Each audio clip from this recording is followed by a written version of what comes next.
Interesting story ये है कि my parents they migrated to Pakistan in 1984 अच्छा, फ्रॉम इंडिया।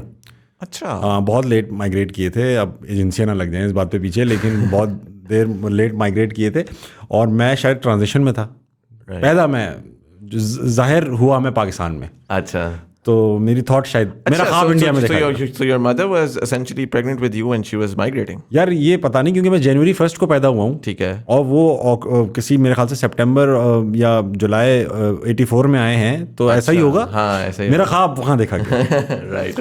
तो मैं 84 में वो यहाँ माइग्रेट किए, 85 में मैं पैदा हुआ पहले दिन ही। और मेरी दोनों बहनें 1 जनवरी। 1 जनवरी, हाँ। एक्चुअल 1 जनवरी था, ये वो था कि यार एक साल आगे बढ़वाने, चलो यार फर्स्ट की डेट डाल दो। नहीं, वो इसलिए है क्योंकि वो गवाह भी मौजूद हैं पहली जनवरी वाले। दूसरा, मैं फौजी अस्पताल में हुआ था, तो वहाँ का वो लेफ्ट राइट नहीं कर सकता था, नहीं कर सकता था मैं, अनफॉर्चुनेटली। और अब कोई फायदा भी नहीं रहा पहली जनवरी को पैदा होने का, क्योंकि आप फेसबुक पे देखो सबकी बर्थडे पहली जनवरी डली हुई है, तो कोई यूनिक बात नहीं रही। हाँ एनीवे, तो हम मेरी दोनों बहनें इंडिया में पैदा हुई। वो जब आई तो यहाँ 5 साल 6 साल की थी। एक स्कूल भी जा रही थी इंडिया में और, तो यहाँ से स्टार्ट हुआ। हम सॉरी मैं इसमें थोड़ा सा, because this is a very unique case, I have never heard of this before. पकड़ लो मुझे। नहीं पकड़ नहीं रहा, but I am just asking के ये अभी भी होता है अगर कोई इंडिया से कोई मुस्लिम फैमिली मूव करना चाहिए, ये उस टाइम का कोई सर्टन वो था? यार मैं कुछ ये नहीं पता कि अब एज ऑफ 2022 क्या होता है, मगर मैं ऐसी फैमिलीज को जानता हूँ जो 90s में भी माइग्रेट करके आई हैं। और किस बेसिस के ऊपर वो आते थे? यार जो 80s में था, जो हमने अपने अब्बा से सुना है कि यू हैड टू शो कि आपके पास कुछ US डॉलर्स, कुछ का मतलब ये 20,000 है, ठीक है, US डॉलर के करीब हैं। अच्छा पैसे वाला है तो कहीं से भी आ जाए। उस वक्त 2 लाख रुपए बनते थे, 20,000 डॉलर, 10 रुपए का डॉलर था। तो वो थे, उसकी वजह से हमें, मेरे ख्याल से हमारे वालिदैन, वो वाहिद मेरे वालिदैन, वो चंद पाकिस्तानी जिनके पास नेशनलिटी का कागज़ है। अच्छा, मगर किसके पास है नेशनलिटी का कागज़? हाँ नहीं है ना, हमारे पास है। अच्छा इंटरेस्टिंग। उस पर लिखा हुआ है नेशनलिटी का कागज़ है, वो उनका अभी भी पड़ा हुआ है मेरे पास। तो वो इस तरह का प्रोसेस था। और and they had to let go of their Indian nationality of course, हाँ, वो सरेंडर करना पड़ा। और अब मेरी दोनों बहनें, हम सब पाकिस्तानी नेशनल। हाँ, अब वो तो अमेरिकन नेशनल हो गई हैं, अम्मी भी हो गई तकरीबन, मैं कैनेडियन, तो अब हैं पाकिस्तानी। लेकिन ये भी एक हमने एग्जिट प्लान सोच रखा था। Do you still have family in India? हाँ, entire maternal family, none of my mother's relatives, they live here in Pakistan, none of them. Have you ever met them? Oh yes, of course, I've been to India quite a lot of times. हाँ, I've been to a lot many cities. I have all my cousins, खाला, मामू, नाना तो खाल हो गया था, नानी भी वही थी, मामू, and all of them. अच्छा, do they watch your shows as well? They do. हाँ, they do. You're essentially the beacon of cross-border दोस्ती and हाँ, वो असल में हमारी राइवलरी तो है। अच्छा, राइवलरी तो है, क्रिकेट पे चलती वो भी है। और अब मैंने एक चीज़ नोट की है मुजम्मिल, और बहुत अच्छा तुमने छेड़ दी बात, कि पहले मेरे कज़न जो थे ना, वो मुझसे बहस करते थे पाकिस्तान इंडिया। अब वो नहीं करते मुझसे बहस पाकिस्तान इंडिया। अच्छा, अब वो बिटवीन द लाइन्स पाकिस्तान को सपोर्ट करने वाले जुमले फेंकते, पता नहीं क्यों। फॉर लास्ट 7-8 ईयर्स ऐसा है। 7-8 ईयर्स बड़ा अच्छा टाइम है, देख लें क्या हो रहा है उस टाइम पे। तो ठीक है, so you guys migrated to Pakistan 84, you're born 85 and what happened after that? दूध पीता रहा कुछ अरसे तो मैं। सचरा इतना ग्रैन्युलर नहीं पूछा था मैंने, थोड़ी समरी बताएं आगे जाए। 85 में पैदा हुए, और हम फिर 85 में पैदा होने के बाद स्कूल 85 में तो नहीं गया मैं पैदा होते ही, लेकिन मुझे अपना पहला स्कूल जो याद है वो कराची का एक स्कूल था, वाइटल साइंस। अच्छा, उसमें मैंने कुछ प्रेप पढ़ी, फिर I went to Habib public school. Habib public school Karachi का एक बहुत पुराना स्कूल है, इट्स बिन लाइक 60 साल पुराना स्कूल है, बहुत स्पोर्ट्स पे फोकस एंड ऑल।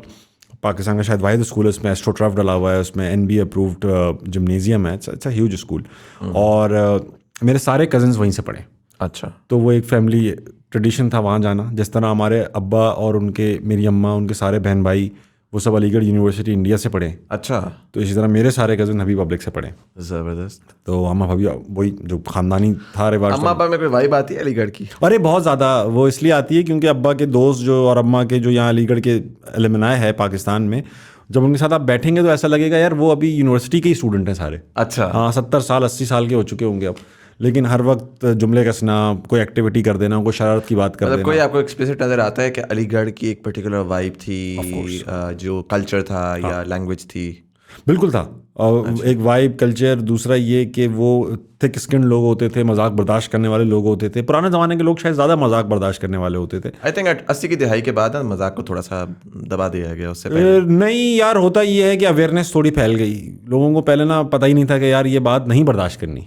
अच्छा ठीक है, सही, अब वो पता है कि यार ये बात नहीं बर्दाश्त करनी। राइट। ये डिफरेंस है। वो ऐसा नहीं है कि लोग चेंज हो गए, इंटॉलरेंस थोड़ी सी जो है स्प्रेड हो गई, वाइड स्प्रेड हो गई, जरा मॉडर्न हो गए तो इंटॉलरेंट हो गए। नहीं। मैं इसको बिल्कुल अलग पर्सपेक्टिव से देखता हूँ।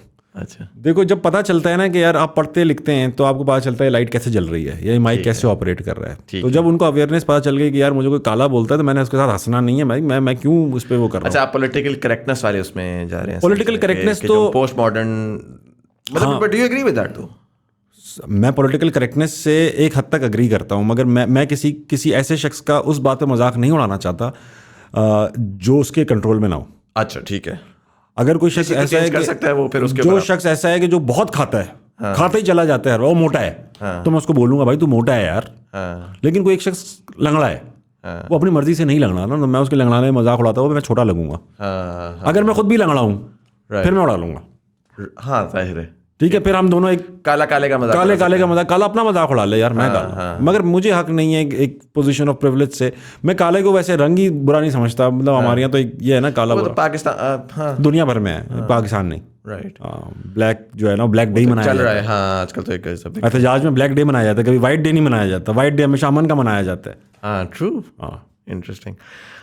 सो डू यू थिंक कि वो जो अलीगढ़ वाली फील्स थी उसकी वजह से जो आपका ये अदब क्या तरीके, बेअदबी मेरे अंदर बेअदबी मेरे अंदर अलीगढ़ से मेरे अंदर तो नहीं आई, मगर अलीगढ़ का एक फ्लेवर जो ज़ाहिर फैमिली में था और फिर उसमें था, तो देखो सब फैमिली में अलीगढ़ से पढ़े हुए थे।